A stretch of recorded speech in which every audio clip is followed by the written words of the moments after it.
when Arthur Miller said that screenwriting chose him, he didn't choose screenwriting. It's like it really is that true. Like I just knew that I was going to be an artist, or especially a comic book artist. Well, for me, comics were a real amazing way for self-expression and telling stories. Because, I grew up on a farm in northern New Jersey, and was we were pretty isolated. You know, I had when I was growing up, my brother is 6 years younger than I. My sister's 1 year younger, and as I started to get older into the younger grades, because of there was the tempestuous sort of turmoil of the family. My father was a drinker, and he also fooled around.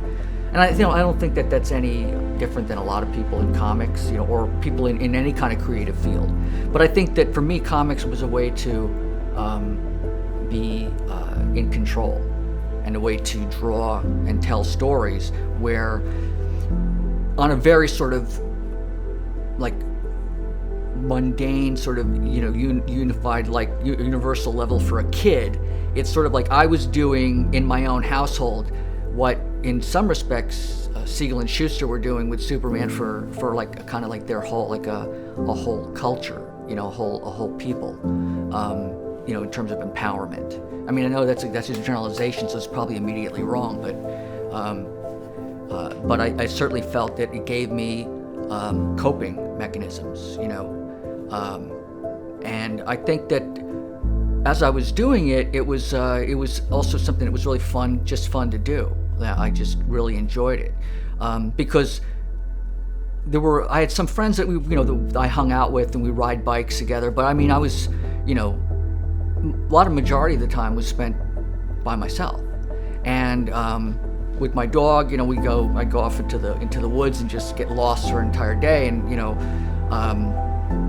playing with my GI Joes or whatever, and then coming back. And I was born in Pennsylvania, but we moved to New Jersey, an hour away from Scranton. My grandparents, I never met my mother's grandparents, or my mother's parents, so I only had one set of grandparents. But my grandfather was a coal miner in Pennsylvania near Scranton, just down the street from Dunder Mifflin or whatever. So during the school week, I was in Jersey. Every weekend, my father would drive to visit his folks. So, which intensified my sense of isolation.